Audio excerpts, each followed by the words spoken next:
Tonight, prepare to check into a place where luxury meets chilling dread.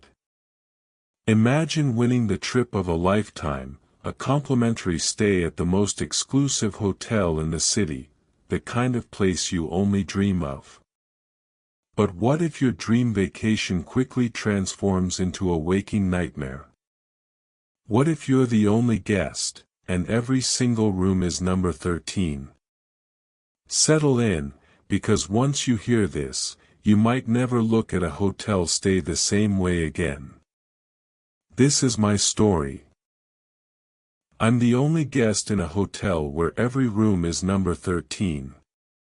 Everyone dreams of winning something, right? Some little stroke of luck that changes your week, your month, maybe your whole life.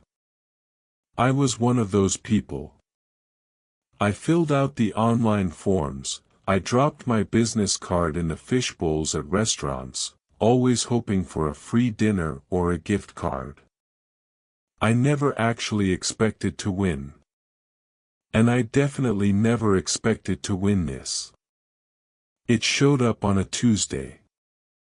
A crisp, cream-colored envelope with no return address. Inside, the letterhead was heavy, embossed with this single, ornate, L. The text was short, almost funny. "Congratulations," it said. "You have been selected for a complimentary 3-night stay at the Lux Grand Hotel. We await your arrival this Friday." There was a phone number, which I called, and a guy with a voice like polished marble confirmed it was all real. No catch. No timeshare pitch. Just a weekend of pure, ridiculous luxury. The only weird part was how insistent he was. The offer was only good for the upcoming weekend. Take it or leave it. I took it. I mean, how could I not? The Lux Grand was the kind of place you see in movies, a glittering tower of glass and steel that shot up in the middle of the city a few years back, totally shrouded in this air of, you can't afford it. People whispered about what a single night cost enough to cover my rent for 6 months. And I had a golden ticket. I packed my bags that Friday with this giddy buzz humming under my skin. The whole drive there felt fake, like I was an actor in someone else's life. When I pulled up to the sweeping driveway, a valet was at my car door before I'd even shifted into park. It was unnerving. He didn't say a word, just took my keys with a nod. The lobby just stole my breath. Marble floors gleamed under a ceiling so high it felt like a cathedral, and from it hung a chandelier made of 1,000 glass teardrops, like a frozen explosion. It was also completely, utterly empty. No chattering guests, no rolling luggage. Just a huge, echoing silence. At the far end of it all, a single clerk stood behind a long, dark wood desk. He was tall and thin, in a perfect suit, with slicked back hair and a smile that was technically flawless but didn't come anywhere near his eyes. It was a mannequin smile. "Welcome to the Lux Grand," he said, his voice a low, pleasant hum that did nothing to fill the empty room. "We've been expecting you." He slid a heavy, brass key across the counter. Not a keycard. A real, old-fashioned key. "You'll find you are our only guest this weekend. We've reserved the entire 7th floor for you." An entire floor. For me. That felt less like a luxury and more like a mistake. But I just smiled and nodded, too intimidated to ask why. It wasn't until the elevator doors whispered open on the 7th floor that I got it. That the first cold little tendril of real, gut-twisting dread started to wrap itself around my heart. I stepped out onto a plush, crimson carpet that just swallowed all sound. I was standing in a hallway so long I couldn't see the end of it, it just dissolved into hazy darkness. And every single door, stretching into that gloom, had the same small, brass plaque. And on every plaque was the same number, room 13. For a second, I just stood there, the silence of the hallway pressing in on me. My first thought was, this has to be a joke. Some kind of weird design choice, a quirky theme. This is a luxury hotel, right? They do weird things. But the longer I looked, the less quirky it felt. The air was cold and still, and it had this faint, sweet smell, like old flowers and dust. There was just something profoundly wrong about seeing that number over and over, like it broke a basic rule of how things are supposed to work. Triskaidekaphobia is so common that most hotels just skip the 13th floor. The Lux Grand didn't just not skip it, they leaned in, they multiplied it, they made it the only choice. The key in my sweating hand also had a 13 etched into it. I looked at the door right in front of me, then the one to its left, then its right. All identical. All room 13. A wave of dizziness hit me. Which one was mine? Did it even matter? Taking a shaky breath, I picked the door right across from the elevator, slid the key in, and turned. It clicked open with a heavy, satisfying sound. The door swung inward on silent hinges, revealing a room that was, against all odds, perfect. It was huge. A king-sized bed with a mountain of pillows. A sleek little seating area by a floor-to-ceiling window. The decor was tasteful, all grays and creams. It was exactly what you'd expect from a hotel like this. It was so aggressively normal that it was almost more terrifying than the hallway of horrors behind me. I stepped inside, let the door click shut, and for a moment, I could almost breathe again. I dropped my bag and started to poke around, running my hand along the cool marble of the bathroom counter, testing the bed. Everything was pristine. Untouched. Maybe, too untouched. Not a single scuff on the floor, not one fingerprint on the glass shower door. It felt less like a room and more like a showroom. A place that was prepared but never actually lived in. I walked over to the window. The view was incredible, the city, a whole galaxy of lights starting to twinkle as twilight set in. But something was off here, too. The sounds were all wrong. The constant hum of traffic, a distant siren. It was all muffled, like I was looking at a picture of the city behind a thick sheet of glass. The world felt a million miles away. My stomach rumbled, reminding me I hadn't eaten since lunch. I found the room service menu on the nightstand. It was a single, elegant card that just said, "Dinner will be served at your request." No menu, no prices. I picked up the phone. No dial tone. Just dead, flat silence. I clicked the little button a few times. Nothing. Then, a soft knock came at the door. I froze, my heart jumping into my throat. I hadn't called anyone. I crept to the door and looked through the peephole. It was the valet, the guy who took my car, but now he was wearing the crisp white jacket of a room service attendant. He was holding a silver tray with a domed lid on it. I opened the door a crack. I didn't order anything, I managed to say. "Compliments of the chef," he said. His expression was the same as before, totally blank. "A welcome meal for our guest." He started to step inside, and I instinctively moved back. He glided past me, silent as a ghost, and set the tray on the small table by the window. He lifted the silver dome with a little flourish. Under it was a steak, cooked to a perfect medium rare, with asparagus and roasted potatoes. It looked amazing. It smelled incredible. "Enjoy your meal," he said, turning to go. "We do hope you'll find everything to your permanent satisfaction."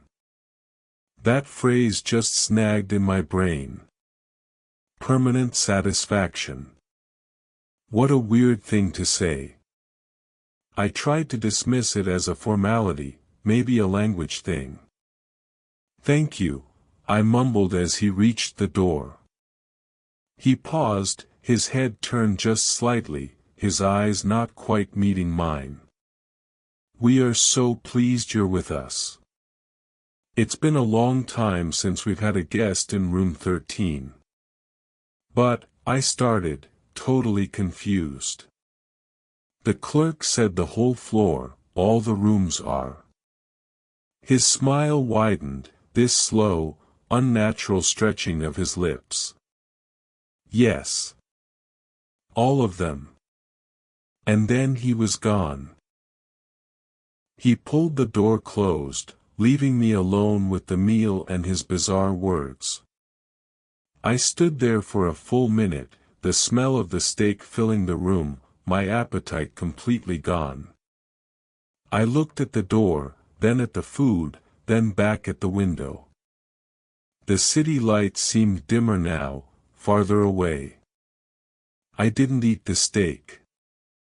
I couldn't. I pushed the table to the far side of the room, like it was radioactive. The rest of the evening was just a blur of anxiety. I tried the TV.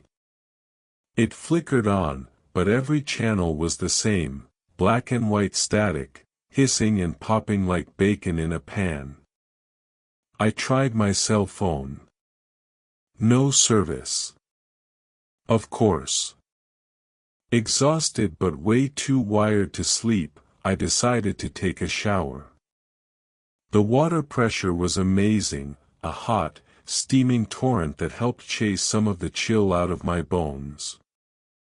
I stood under the water for a long time, trying to wash away the feeling of wrongness, the sense of being watched. As I stepped out, grabbing a thick, fluffy towel, I saw it.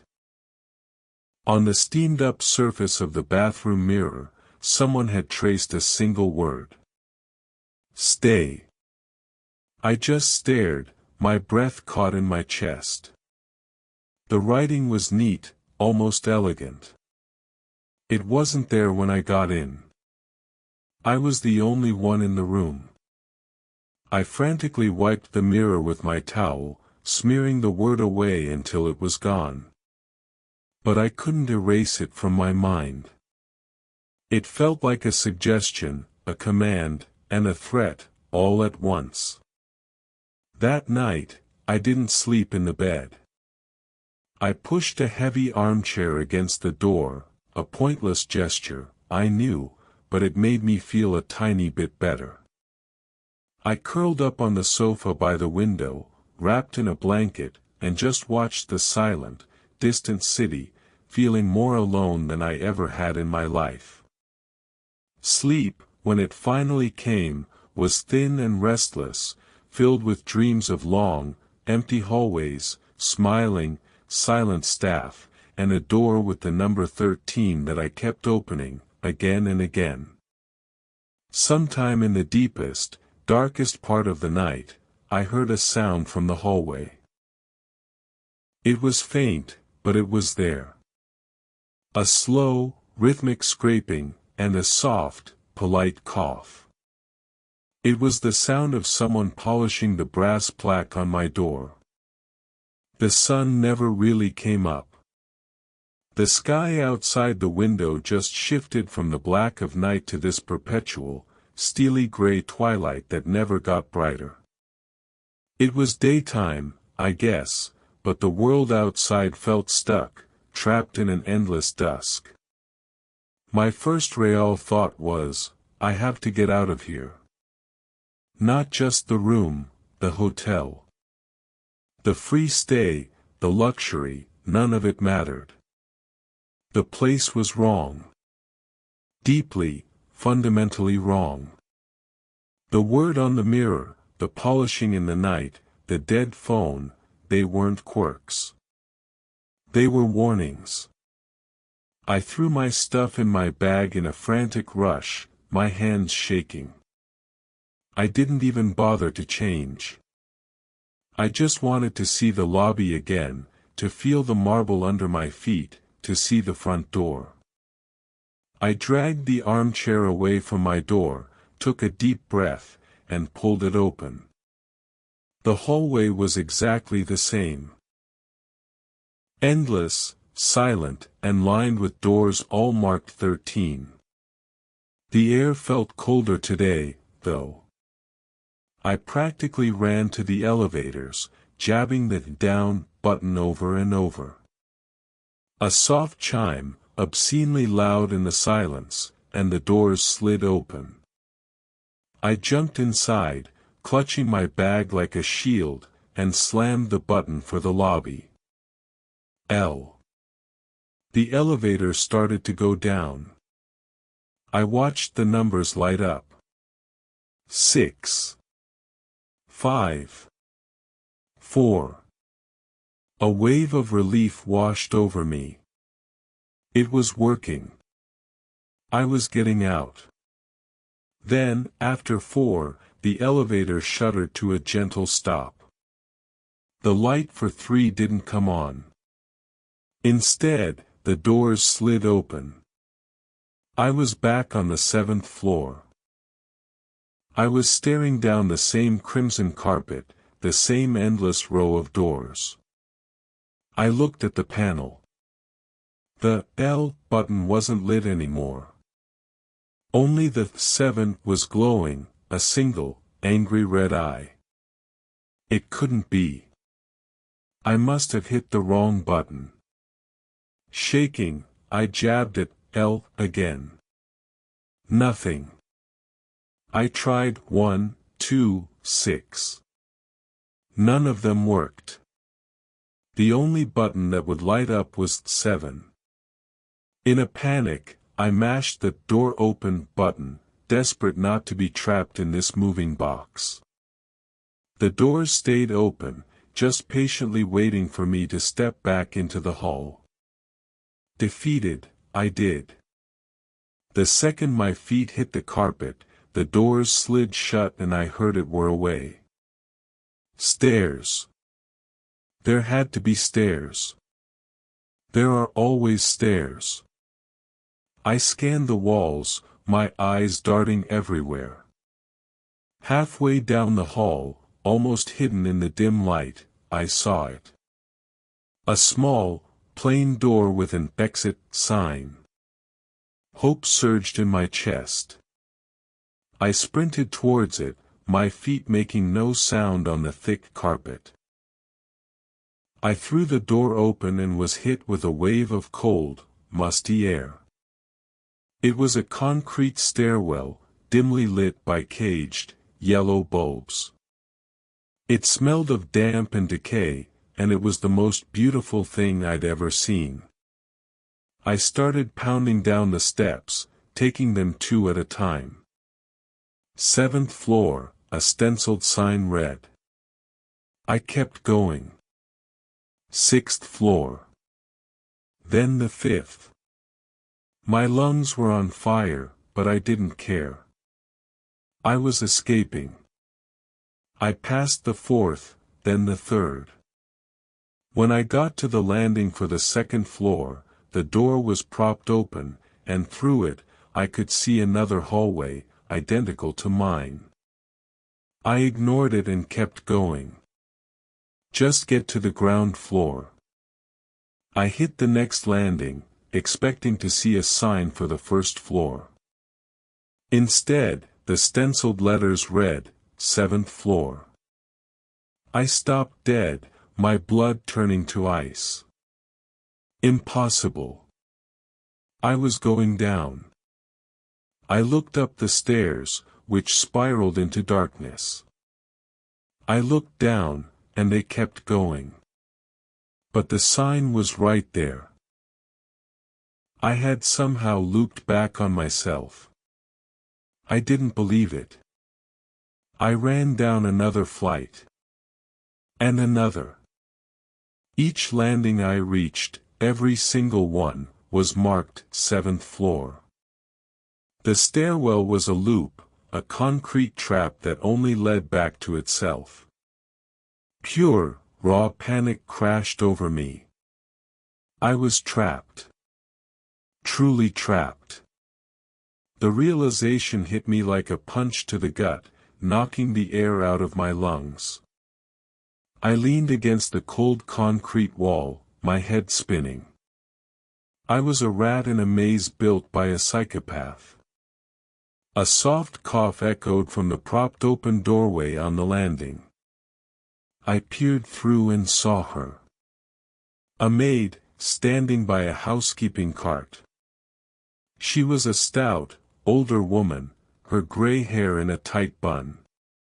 She was slowly polishing the handle of a door to room 13. She turned her head and looked right at me, a calm, empty smile on her face. "Lost, dear?" she asked, her voice raspy, like dry leaves blowing across pavement. "The stairs." I gasped, they don't go down." "Oh, of course they go down," she said, turning back to her polishing. "Everything in its right place. The stairs go down. The elevator goes up. All roads lead back to your room. It's more efficient." "Efficient for what?" I demanded, my voice shaking with fear and anger. She stopped her work and looked at me again, her head tilted. The smile was gone. Her face was a blank mask. "For the preparations, of course," she said, as if it was the most obvious thing in the world. "A permanent guest requires a lot of preparation. We can't have you being disturbed." She picked up a cloth from her cart. "You've smudged the mirror, dear," she said, her voice dropping to a whisper. "Don't you worry. I'll be by to clean it for you later. We need it to be perfect for when you're ready to check in." "I already checked in," I said, my mind reeling. She let out a short, dry laugh, a sound like twigs cracking. "Oh, no, dear. You've only arrived. Checking in is the last thing you do." With that, she turned and pushed her cart slowly down the hall. I watched her go until she was swallowed by the gloom, the faint squeak of her cart the only sound. The word she used, the same one the valet used. Permanent. The word on the mirror. Stay. It wasn't a threat. It was a fact. They weren't hosting me. They were keeping me. This is the point where you have to wonder what you do, right? When you realize every door is locked from the outside and you're the one trapped inside. It's a terrifying thought, and if this story is unsettling you as much as it did me living it, maybe do me a small favor. See that like button down there? I've heard that if you press it, it acts like a little beacon of light in the dark, and frankly, I really could have used one of those. So please, take a second to hit the like button, and if you haven't already, maybe subscribe. It lets me know you're out there, listening in the dark. Now, back to the silence of the 7th floor. Defeated and terrified, I retreated. Back through the door, out of the impossible stairwell, and into the crimson hallway that was quickly becoming my entire world. I walked back to my room, my cell, and locked the door, knowing the lock was completely meaningless. The raw panic started to fade, and something else took its place, a cold, dreadful certainty. I couldn't escape. Not by the elevator, not by the stairs. I was a bug in a jar, and the staff were my keepers. But why? Why me? What was this place? If I couldn't get out, I had to understand. My fear was a blinding fog, but deep inside it, my curiosity was a tiny, flickering candle. I had to find answers, not outside, but in here. I started with the room itself. I tore it apart. It wasn't just a search, it was an act of rebellion against the pristine, sterile order of the place. I ripped the sheets off the bed, I flipped the mattress. Nothing. I emptied the drawers. All empty. I knocked on the walls, listening for hollow spots. Nothing. It was like the room was born yesterday. Then I went back to the TV. That insistent, hissing static felt deliberate. I turned it on again, the black and white snow filling the room with its sound. I don't know why, but I started turning the channel knob, not the remote, but a small, almost hidden dial on the side. I twisted it slowly, methodically. For an hour, nothing but shifting snow.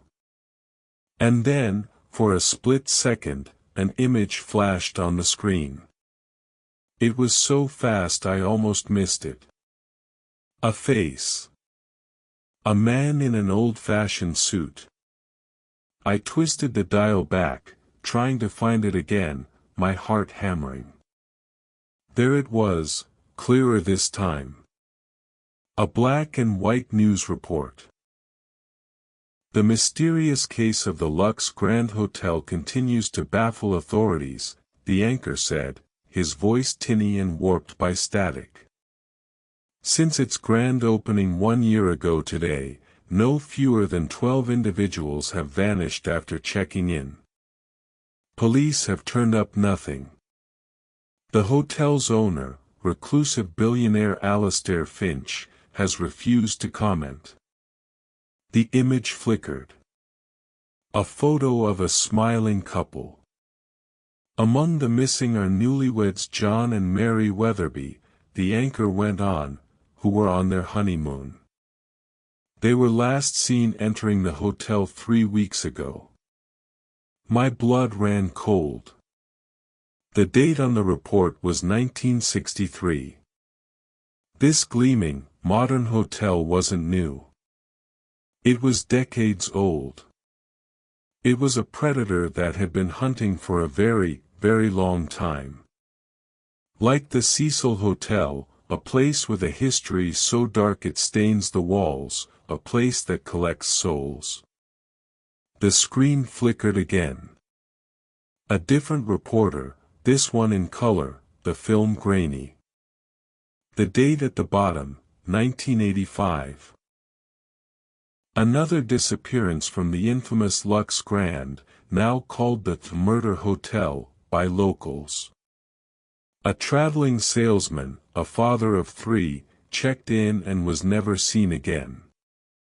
Hotel staff claim he checked out normally, but his car is still in the garage. One by one, the stories came. A flash from the 90s, a college student on spring break. A flicker from the early 2000s, a businesswoman at a conference. The faces changed, but the story was always the same. Someone checks in. They disappear. The staff denies everything. The hotel stays open. And then I saw him. The last report. It was from just a few years ago, the image sharp, high definition. It was the face of the hotel clerk who checked me in. The mannequin smile, the dead eyes. He was standing in front of the hotel, talking to a reporter. "We at the Lux Grand pride ourselves on our discretion," he was saying, in that same smooth voice. "Our guests' privacy is our utmost concern. I can assure you, the gentleman in question checked out as scheduled. He hadn't aged a single day since 1963. The screen dissolved back into static. I stumbled back from the TV, a strangled cry catching in my throat. I finally understood. This wasn't a hotel. It was a trap. A stomach. And it was digesting its latest meal. The staff weren't just ghosts, they were fixtures, the white blood cells of this monster, their only job to pacify and prepare the new arrivals.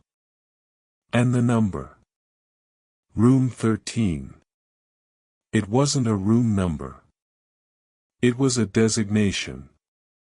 A label for the damned. I remember reading that some hotels omit the 13th floor. The Lux Grand made it the only floor. It was a collection. We were all in room 13. The newlyweds. The salesman. The student. All of us. And now me. A sudden, sharp memory hit me. The maid. "We need the mirror to be perfect," she'd said. "For when you're ready to check in." A story I'd read online flashed in my mind, about a haunted mirror that supposedly held the trapped spirits of a family. My eyes shot to the bathroom. The mirror. It wasn't just for looking at your reflection. It was the final destination. That's how they checked you in. That's how you became a permanent guest. The second that realization clicked into place, the entire feeling of the room changed. The silence, which had been watchful, now felt active. Predatory. The air got heavy, thick with anticipation. The hotel knew that I knew. The game was over. A soft, polite knock came at the door. But it wasn't just one. It was a series of them, from up and down the hall. Knock, knock, knock. On my door, the door to my left, the door to my right, all the way down into the darkness. A chorus of polite, patient knocks from a staff that wasn't hiding anymore. "Sir." It was the clerk's voice, right outside my door. Smooth, calm, and completely cold. "We see you've concluded your orientation. Your room is now fully prepared. It is time to check in." My heart felt like a trapped bird beating itself to death against my ribs. "No," I whispered, backing away from the door. I'm not ready." "Readiness is not a factor," the voice replied, the pleasant tone making the words 1,000 times more chilling. "The room is ready. Therefore, you are. Please, don't make this difficult. We pride ourselves on a seamless guest experience." I frantically scanned the room for a weapon. A lamp? A chair? What good is a lamp against a ghost? Against the hotel itself? My eyes landed on the window. The silent city.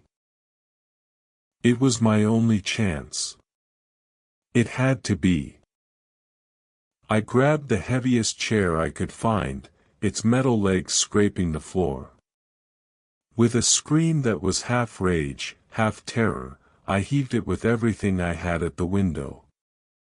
The sound was deafening. The chair bounced off the glass like it had hit solid rock, clattering to the floor. Not a crack. Not even a scratch. The window was unbreakable. A low chuckle came from the other side of the door. All of our amenities are for your safety and comfort, sir. Tampering with hotel property is frowned upon. The doorknob began to turn. I didn't wait. I bolted for the bathroom and slammed the door, locking it. I stared at my own terrified reflection in the mirror above the sink. The same mirror where the word "stay" had been. It looked normal, just glass and silver. But I knew what it was. It was the door to my cage. The main door to the room creaked open. I heard soft, shuffling footsteps on the carpet. More than one person.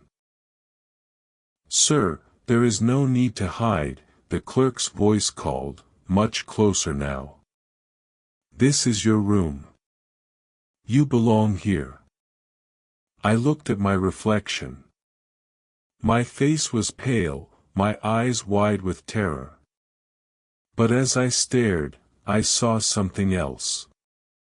Behind my reflection, deep in the glass, something was moving. A faint, shadowy shape. Then another. They were like smudges, vague and indistinct, but they were there. The other guests.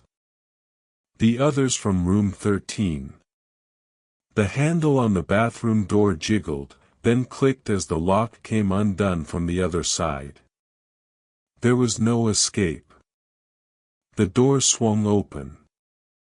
The clerk stood there, his mannequin smile plastered on his face. Behind him stood the silent valet and the old maid.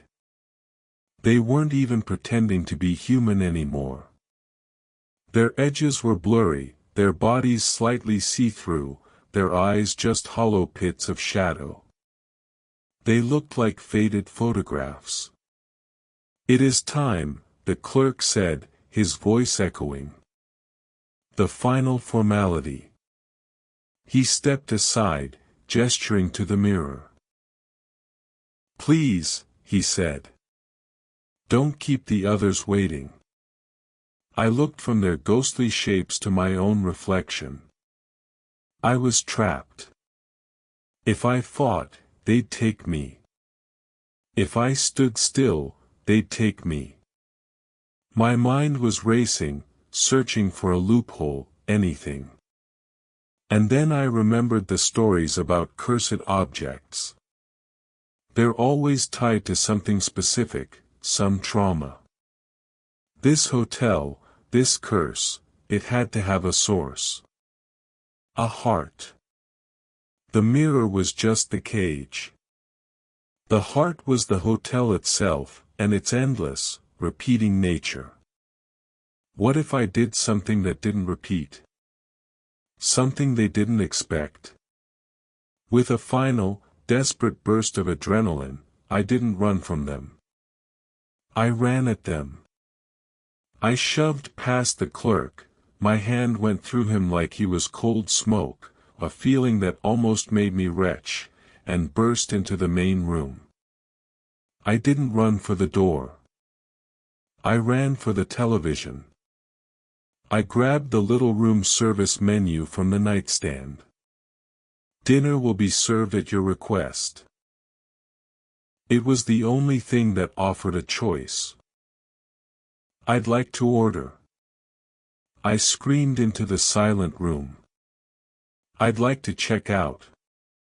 The ghostly staff froze. For the first time, their faces showed something other than menace. It was confusion. "Checkout is not an option," the maid rasped, her form flickering. "You said dinner at my request." I yelled, holding the card up like a crucifix. "My request is to leave. My request is for this to end." The clerk glided toward me, his smile gone, replaced by a deep scowl. "You are breaking the rules. Your rules don't make any sense." I screamed, backing toward the window again. "The elevator only goes up, the stairs only go down to the same floor. It's a loop. Nothing ever changes. A place where nothing changes is dead. You're not real. None of this is real." As I yelled, the room started to vibrate. A low hum filled the air, the lights flickering like crazy. The perfect facade was cracking. The faces in the mirror were swirling faster, pressing against the glass. The clerk raised a hand. "Your stay is permanent. It has been arranged." I looked at the window, at the unbreakable glass, and then at the heavy chair on the floor. An idea, totally insane and probably suicidal, bloomed in my mind. If I couldn't break the window, maybe I could break what it was reflecting. "You want me to check in?" I screamed, grabbing the chair again. "Fine." But instead of throwing it at the window, I turned and hurled it with every last bit of my strength right at the bathroom mirror. The sound wasn't shattering glass. It was a deafening, soul-tearing shriek, as if the room itself was screaming. The mirror didn't break, it warped, the surface rippling like water. The faces inside twisted in agony. The staff convulsed, their bodies flickering in and out of existence. The hum got louder, the walls groaned, the floor shook. The clerk lunged for me, his face a mask of fury, but it was too late. The mirror exploded. Not outward, but inward. A wave of force and blinding white light erupted from the frame, throwing me backward. It wasn't an explosion of glass, but of pure energy, a silent, white detonation that swallowed everything that I don't know how long I was out. When I woke up, I wasn't in the room. I was lying on the cold concrete of the stairwell. The air was damp and smelled of dust, but it was just a normal stairwell. I scrambled to my feet and looked at the sign on the wall. It read, "Lobby." I stumbled through the exit door and found myself at the back of the grand lobby. It was no longer empty. It was filled with people, with noise, with life. Guests were checking in, bellhops were rolling luggage, music was playing. It was a normal, busy, luxury hotel. I ran. I didn't stop. I pushed through the crowd, past a new clerk at the desk, a young woman who gave me a weird look, and burst through the front doors into the glorious, smoggy city air. The sun was shining. It was the most beautiful thing I had ever seen. I never looked back.